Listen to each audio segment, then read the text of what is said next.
Felipe vai continuar fazendo a apresentação. Felipe Damasio, um dos construtores do Hyper, o pai da criança aí, vai falar um pouquinho sobre a solução de cache da Tagus.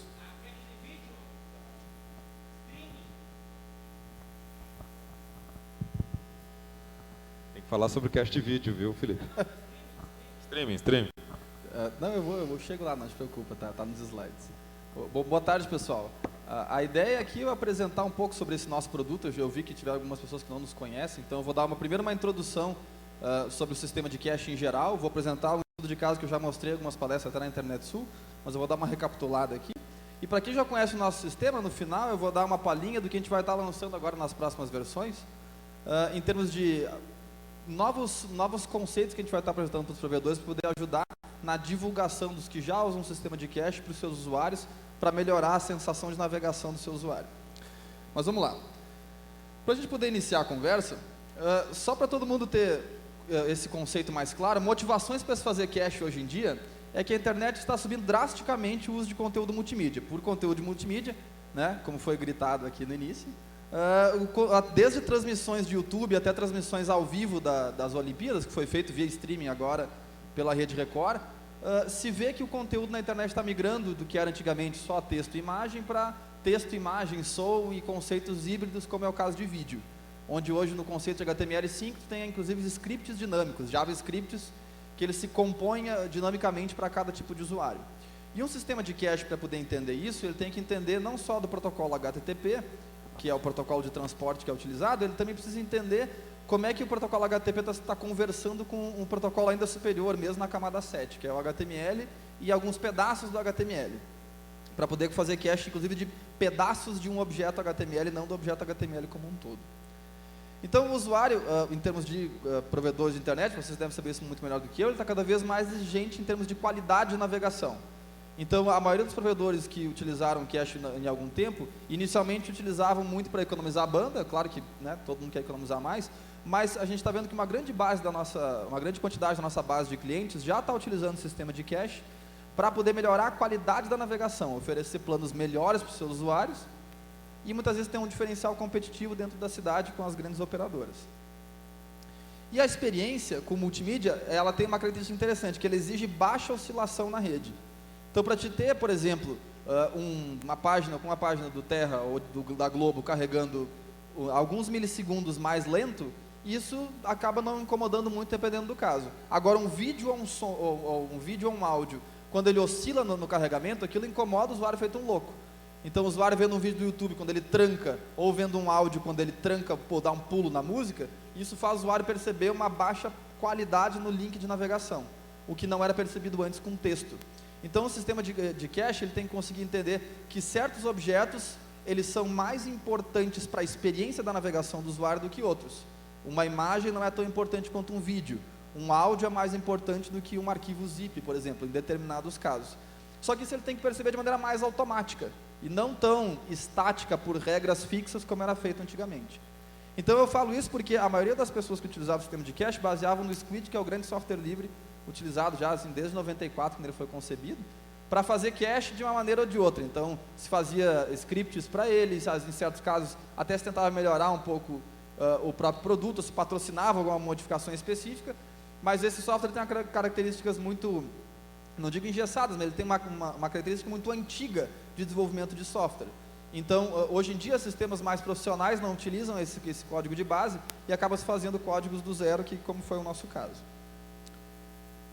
Então, no nosso contexto, as premissas técnicas que nós utilizamos para construir esse software a partir do zero, para fazer um sistema de cache, foi que um cache dele sempre tem que ser rápido.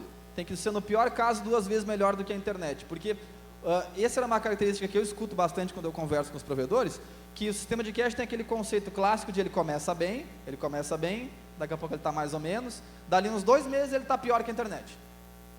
Isso geralmente o que acontece, a performance dele vai decrescendo ao longo do tempo, mas se ele tiver que ficar assim, sabe, enferrujando ali dentro do sistema. Então, se utiliza aquela técnica que é utilizada por muita gente, que é o formatando a máquina, ou então acaba arrancando o cache da rede, porque o cache acaba sendo mais lento que a própria internet. Isso não pode acontecer. Um cache ele também tem que estar sendo lotado de objetos úteis. Um sistema de cache, o objetivo dele não é fazer um backup da internet. O objetivo de um sistema de cache é com que os objetos que realmente são pertinentes para o usuário estejam à disposição quando o usuário quer. Isso é uma característica muito difícil de se perceber, porque objetos úteis, ele tem alguns indicadores que você tem que analisar para isso. O objeto útil, ele não necessariamente é aquele objeto que ele é acessado muitas vezes. Tem uma característica de volume associado. Por exemplo, um objeto de, sei lá, 10 mega, ele ser acessado 2 vezes, ele já tem um certo peso, porque ele, 10 mega pesa na rede. Agora, um objeto de 256 bytes, ele pode, em certos casos, ser muito útil, se ele for acessado diversas vezes. Então, a gente vê agora, muitos casos, muita programação que tem HTML5, está usando o jQuery como base, que é uma biblioteca em JavaScript. E essa biblioteca, ela tem o conteúdo base dela, ela tem mais ou menos uns 30K.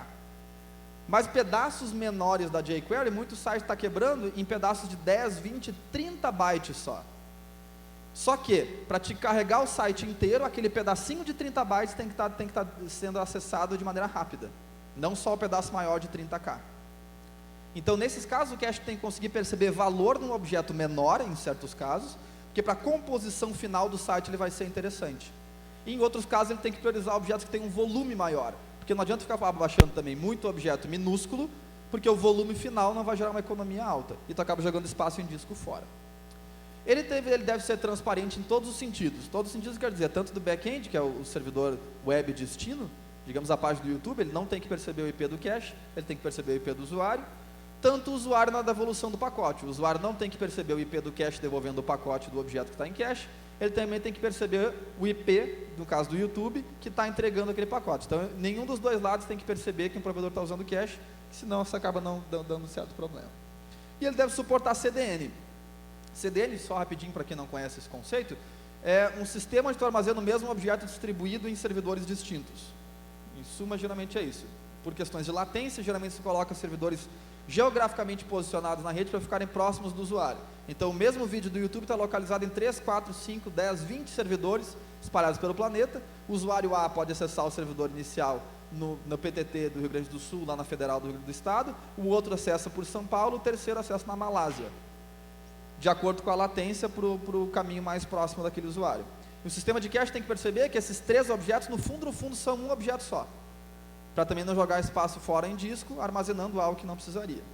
Então, de maneira técnica, essas seriam as premissas que a gente utilizou para construir. Teria que atender todos esses requisitos para se construir um sistema de cache para poder ser realmente profissional. Do ponto de vista comercial, a gente também tem uma questão que ele não deveria ficar gerando muito suporte. O sistema de cache ele deve ser atualizado de maneira o mais automática possível, com a menor intervenção humana que seja possível. Exemplo disso, que eu dou esse exemplo agora nessas palestras desse semestre, é que as regras de negócio do YouTube tiveram 5 alterações esse ano. Na verdade, teve uma 6ª agora. Mas a que mais me chamou a atenção, que para mim eu acho a melhor de todas, foi quando, no início do ano, no final do ano passado, na verdade, o YouTube começou a promover mais o Android, que é um sistema operacional que ele lançou para smartphones, para esses celulares mais modernos. E para vídeos, todo mundo sabe, mas o YouTube ele permite ver vídeos em diferentes qualidades, né?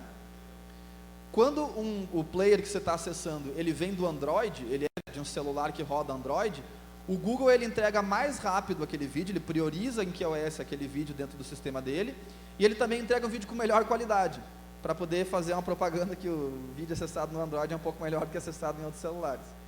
Então, isso um sistema de cache tem que entender isso para conseguir também fazer com que, quando um usuário está acessando por diferentes browsers, no caso o Android tem um browser, ele também vai acessar o vídeo correto, para evitar de você corromper vídeos.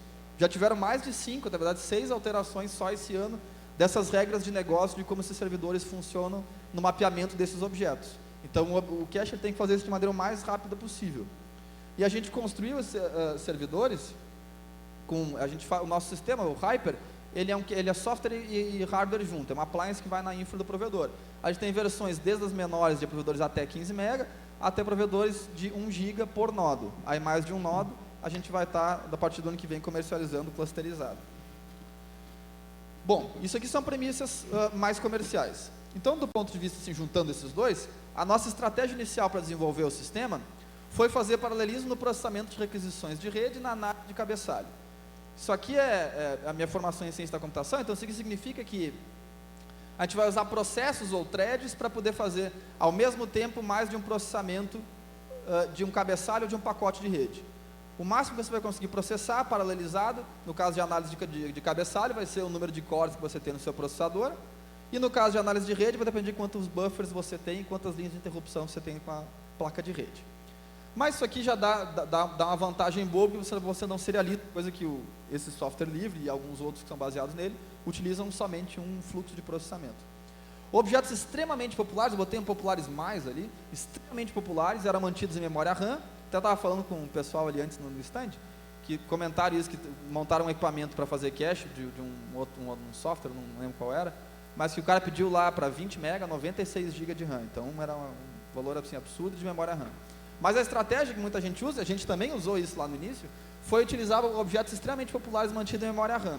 Memória RAM é um tipo de memória que é extremamente rápida, extremamente cara, mas extremamente rápida, que ela é acessada por um barramento, hoje em dia, de 1 GB até 1.6 GB por segundo. Então é um barramento extremamente rápido para você acessar os dados que estão guardados ali. Objetos que acabavam perdendo um pouco a popularidade, isso aqui era muito comum em sites de notícia, onde o site era atualizado e em seguida ele era, os objetos que estavam ali na capa do site, por exemplo, Terra, Globo, etc., eles perdiam a popularidade, mas eles ainda estavam sendo muito acessados por usuários dali uns 2, 3 minutos. Esses objetos eram migrados para um disco rápido. Geralmente aqui SAS ou borda SATA. Borda SATA porque assim, a borda mais interna, quanto mais interno é a borda do SATA, mais rápido é o acesso dele. Quanto mais para fora, mais lento. Então a borda do SATA era onde a gente guardava os objetos que eram extremamente populares ainda, mas não tão populares que eles tiveram que ser migrados da memória RAM. E objetos não populares, que são geralmente objetos que eram muito grandes, que não valia a pena você apagar, valia a pena você segurar um tempo, de 1, 2, 3 GB, você segurar ele um tempo no disco, ao invés de apagar, era guardado num disco grande, de grande capacidade e mais lento, a 60%, a 60% exterior do SATA, não interior. Então aqui foi a estratégia inicial que a gente compôs para falar assim, da parte da engenharia, para construir essa versão inicial do produto. A performance que a gente teve foi essa aqui. No provedor de 150 MB, que tinha mais ou menos 14 mil pacotes por segundo, e 3 mil usuários eu quero dizer aqui por sessões HTTP, tá? Não é usuário, sessão HTTP, navegando ao mesmo tempo. Em torno de 6 milhões de objetos armazenados, a latência estava 120% melhor que a internet. Então, do termos de latência, beleza, não estava tudo certo, estava mais rápido que a internet no pior caso. Do ponto de vista de memória RAM, que é essa barra aqui de baixo, não sei se todo mundo consegue ver, mas está aqui usando 3.1 GB de 16 GB no total. O que está bom, né, por um lado, está legal. Do ponto de vista de processamento, está mais ou menos bom. Ele está bom porque ele está com utilização boa, tem recursos sobrando. O problema dele é que por algum motivo o sistema operacional estava afunilando o processamento em 2 cores específicos, deixando outros cores praticamente sem fazer nada. E aqui, para quem, não sei se dá para todo mundo ver as cores que tem aqui dentro, aqui no quadro? Dá. Então assim, ó, a cor vermelha, ela representa, a cor verde lá, tá? Ela representa o quanto o processo do cache em si, os processos do Hyper estão realmente usando de processamento. Quando ele está fazendo conta, ou análise de string, ou coisas do gênero, ou pegando, tirando e colocando pacotes na rede.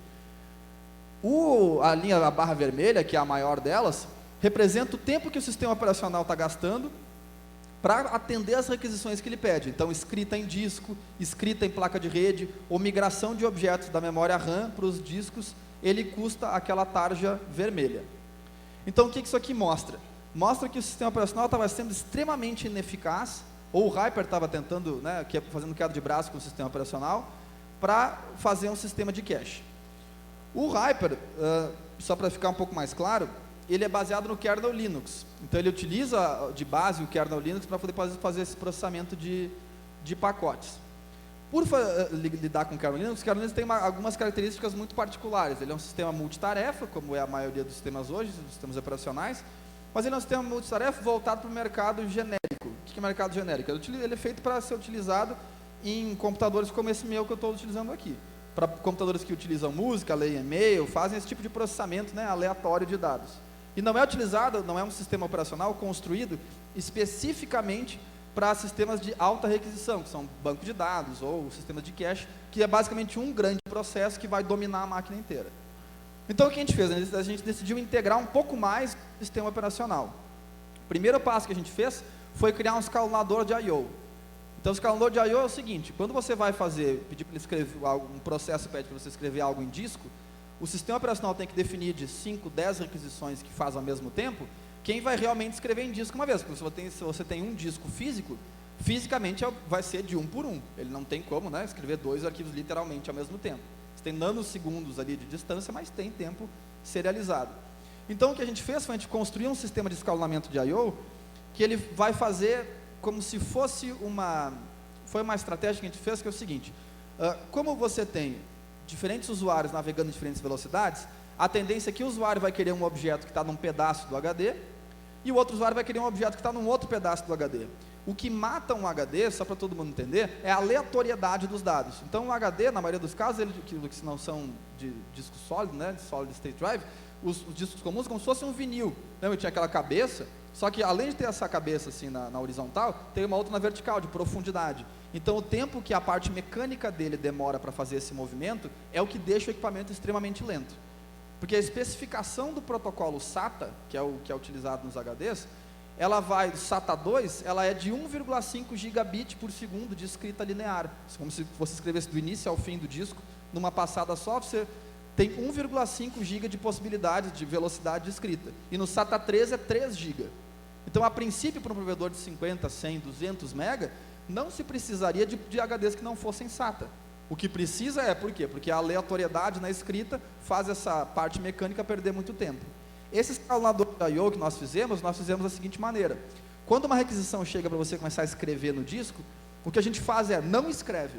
A gente não escreve por alguns nanosegundos, porque a tendência quando o usuário pediu para escrever uma parte do disco que está aqui, a tendência em alguns nanosegundos depois ele vai pedir para escrever um objeto que está literalmente do lado, que é um objeto de 2, 3 mega, que ele vai escrever aos pouquinhos, conforme ele vai baixando da internet.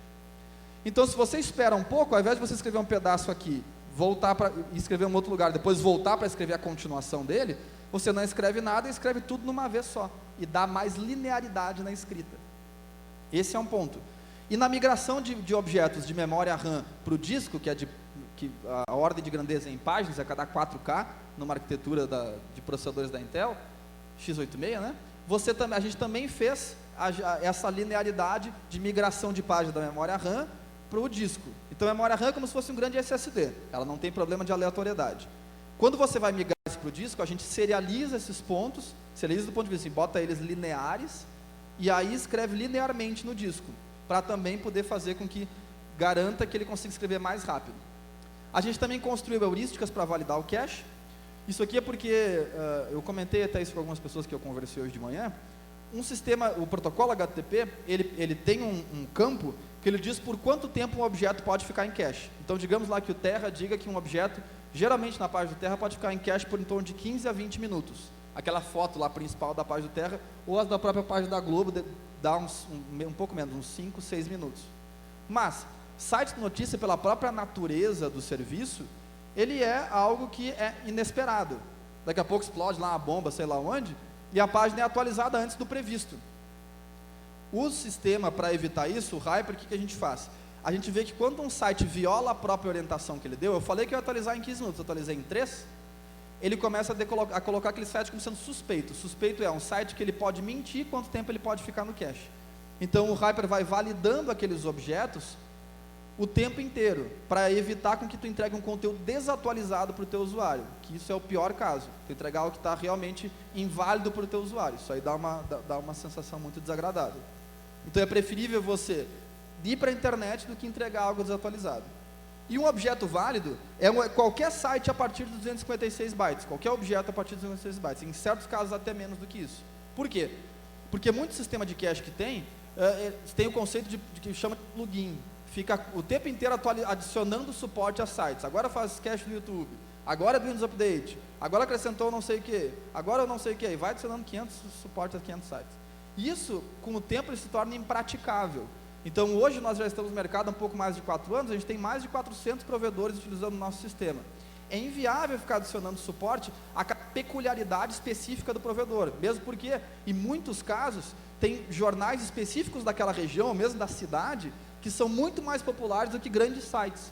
Então, você fazer site por exemplo, no Rio Grande do Sul é o Clique RBS, Mas em certos sites do interior do Rio Grande do Sul, tem sites muito mais populares que o próprio Clique RBS, que não é o Facebook, não é o Orkut, não é o Windows Update, não é o YouTube. São sites da região. Então, a princípio, o Hyper permite que qualquer site, qualquer objeto entre no cache, qualquer um, desde que ele se justifique pelo volume ou pela grande quantidade de acessos a partir do que o usuário está requisitando. Então, o usuário é que manda quem vai entrar no cache e quem não vai. Então, não existe mais aquela coisa de você baixa um objeto a primeira vez, por exemplo, um vídeo do YouTube. Você baixa aquele objeto a primeira vez, na segunda vez vai ver se está no cache. Isso no Hyper não funciona, não. Ele pode, na primeira vez, não estar no cache, nem na segunda, nem na terceira. Lá na quinta vez ele vai entrar no cache, que é quando ele realmente se mostrou que ele está sendo popular naquele provedor. Em certos casos pode entrar de primeira. Vai depender de como é que está a pressão da navegação do usuário naquele instante. Então, a partir dessas modificações, assim que eu falei de maneira rápida, a gente tem então aqui o cenário anterior, um provedor de 150 MB, 2.000 pacotes por segundo, 3.000 usuários, 6 milhões de objetos, latência 120%. Depois de tudo isso que eu comentei, a gente refez os testes num outro provedor, que ele tinha a mesma infra que ele, tá? Os dois eram com fibra, esses dois provedores aí. Esse aí é um provedor de 600 MB, 130 mil pacotes por segundo e 8.000 usuários acessando ao mesmo tempo. 15 milhões de objetos armazenados, a latência ficou 40.000% melhor que a internet. Então isso aqui é uma medida de quanto tempo leva para entregar o primeiro byte na rede, porque depois que entra na rede você não tem como medir mais. Mas quanto tempo demora para entregar o primeiro byte na rede, ficou 40.000% melhor do que o primeiro byte vindo da internet. Então isso mostra que a latência ficou muito melhor. A reengenharia se paga, você fazer uma integração maior com o sistema operacional. Então a gente desenvolveu também drivers específicos para as placas de rede, para poder integrar a chamada do software diretamente para a DMA da placa de rede. A mesma coisa para acessar a DMA da controladora de disco, que também são como se fosse memórias RAM secundárias que estão espalhadas pelo sistema, que a princípio o sistema nem utiliza bem, só o kernel gerencia. Então a gente fez chamadas específicas para a gente poder acessar essas memórias para poder já fazer essas cópias o mais rápido possível. E o mais interessante é, além desses pontos, você vê a latência pro provedor, como o equipamento é utilizado. O equipamento, depois disso, num equipamento lá para 600 MB, que estava com 48 GB de RAM, utilizando 5.3, beleza, a memória RAM está um pouco melhor até do que o caso anterior, mas principalmente a CPU estava extremamente mais distribuída, que é o que nos interessava, está com todos os cores utilizados, mas você vê que a faixa vermelha, que era o tempo que o sistema operacional perdia para aquilo, está muito menor. Então o core mais utilizado está utilizando ali 7% em cada um deles. Então isso faz com que essa máquina consiga aguentar muito mais carga de rede do que a outra aguentaria. Então esses pontos que eu acho que é o mais interessante a gente considerar, a gente fazer um cache realmente profissional, pensado do zero e integrado com o sistema operacional, é interessante por dois motivos. Um, porque você tem que saber qual hardware você está utilizando. Essa coisa de você fazer um software genérico que cabe em qualquer hardware não funciona. Vai atender uns, não vai atender outros. E vai acabar aquele empurra-empurra de responsabilidade. Não sou eu, é o teu hardware. Não é o meu hardware, é o teu software. E vai ficar isso e ninguém vai conseguir resolver problema nenhum. Então você fazer, eu não digo venda casada, mas você pelo menos saber quais são as marcas e modelos dos componentes que você está utilizando no sistema de cache, ele é interessante por esses motivos. Então aqui eu só queria mostrar, antes de abrir para perguntas para vocês, eu só queria mostrar um ponto específico que a gente vai estar lançando daqui uma semana, 15 dias, para toda a nossa base, que é uma implementação que a gente fez agora há pouco, que eu mostrei agora numa feira de São Paulo. Eu queria mostrar de novo, que é o seguinte, vamos ver aqui. Deixa eu abrir aqui a nossa interface, botei aqui uma cópia da interface local, só para todo mundo ver, que é o seguinte, muitos provedores nos pediam para poder entender, 1, 2, 3 assim aqui de teste, para poder entender quais eram os objetos mais populares do sistema de cache. Então saber assim, dos meus usuários que estão navegando, quais são os objetos que são mais populares. O problema é que quando a gente foi implementar esse tipo de funcionalidade, a gente viu que os objetos mais populares ou eram vídeos largados, ou eram figuras, ou eram pedaços de imagens. E isso não adiantava muito. Então a gente fez um outro recurso, a gente implementou um componente onde a gente disponibiliza na interface, por serviço, dentro do CDN que está sendo analisado. Então Então aqui Facebook, Terra e YouTube. Dentro do CDN que está sendo analisado, qual dele é o objeto final que está sendo mais utilizado. Então, por exemplo, se a página do Terra, de uma notícia, o texto da página é o mais utilizado, a gente fala que a página inteira é aquela popular, porque se você não, você perde visão de contexto. Se você sabia que o objeto mais usado pelo meu usuário é um JavaScript, isso não diz nada. Ou um arquivo FLV, isso também não diz nada. O interessante de ver é qual o objeto final, a componente inteira que é o que é visto. Então aqui, nesse caso específico, pegando pelo caso do YouTube, a gente vê aqui, esses aqui são os dados que eu mostrei lá em São Paulo. Desse provedor, você vê os vídeos mais acessados com todas as estatísticas puxadas direto pelo YouTube. Então você vê aqui que nesse caso, não vamos, né, julgar o provedor, mas o vídeo mais acessado é do Justin Bieber. Baby, sei lá o que ele. Depois tem outro ali, gol do Ronaldo, Corinthians versus Palmeiras. Bruno e Marrone, desabafo. Então assim, né, julgamentos à parte. O que interessa aqui é que você consegue ver, e aí pela própria interface você conseguir fazer duas coisas. Primeiro é ver o vídeo em si. Você conseguir carregar o vídeo e ver dentro da própria interface gerencial qual é o vídeo que é o mais popular. Esse é um ponto. O mais importante depois disso, a gente vai estar disponibilizando a partir dessa interface um download de um dessas mesmas estatísticas, desses componentes, no arquivo XML, para o provedor poder utilizar isso para colocar na página principal dele, esses vídeos ou esses arquivos de CDN, né, do Facebook, do YouTube, do Terra, da Globo, do UOL, do que for, para o usuário baixar diretamente da página principal, ou de alguma página de marketing ou promocional que quiser. Então assim, esse que eu vejo que é um detalhe importante, para a gente conseguir garantir. Eu baixei só essa música porque as outras não gostaram. Então, só para a gente poder ver que a popularidade do objeto, ela depende muito da utilização dele, e a gente conseguir tirar isso não só do cache, mas entender o contexto que ela está alocada, um vídeo, ou uma notícia, ou uma imagem, o contexto maior que ele está alocado, e disponibilizar isso direto na página, para o provedor poder entender e passar para o usuário essa noção de que a internet para ele está mais rápida, e de que as páginas estão realmente sendo carregadas com uma latência menor. Certo? Eu sei que eu dei uma passada bem rápida por vários assuntos. Se alguém tiver alguma pergunta... Não, o pessoal só ficou com medo que tu tocasse o Justin Bieber, mais nada. Pessoal, alguma pergunta para o Felipe? Magnum, faz a tua pergunta aí. Mais alguém? Perguntas para o Felipe? O streaming. Como é que está o streaming? Ele perguntou. O streaming, tá? a gente homologou agora para a Rede Record, e a gente vai querer disponibilizar até o final do ano para todo mundo. Ele está atrasado para ser lançado em agosto e não...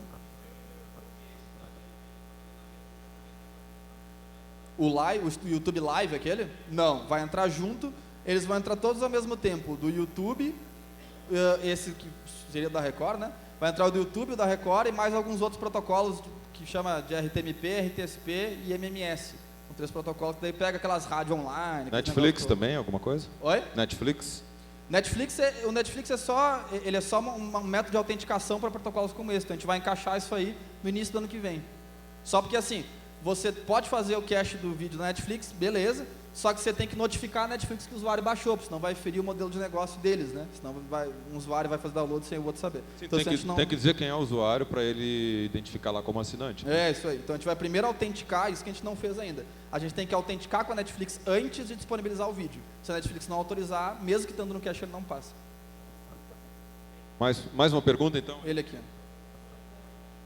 Torrent a gente não vai fazer enquanto alguém não nos justificar com dados de rede. Se você estiver lá na Tia Turbo, isso é ótimo. Eu pedi para uns 4 provedores já. Todos me mandaram e falaram que a maioria do torrent que tem na rede é criptografado. Aí não, né? Tem troca de certificado, aí você não pode fazer, aí é legal.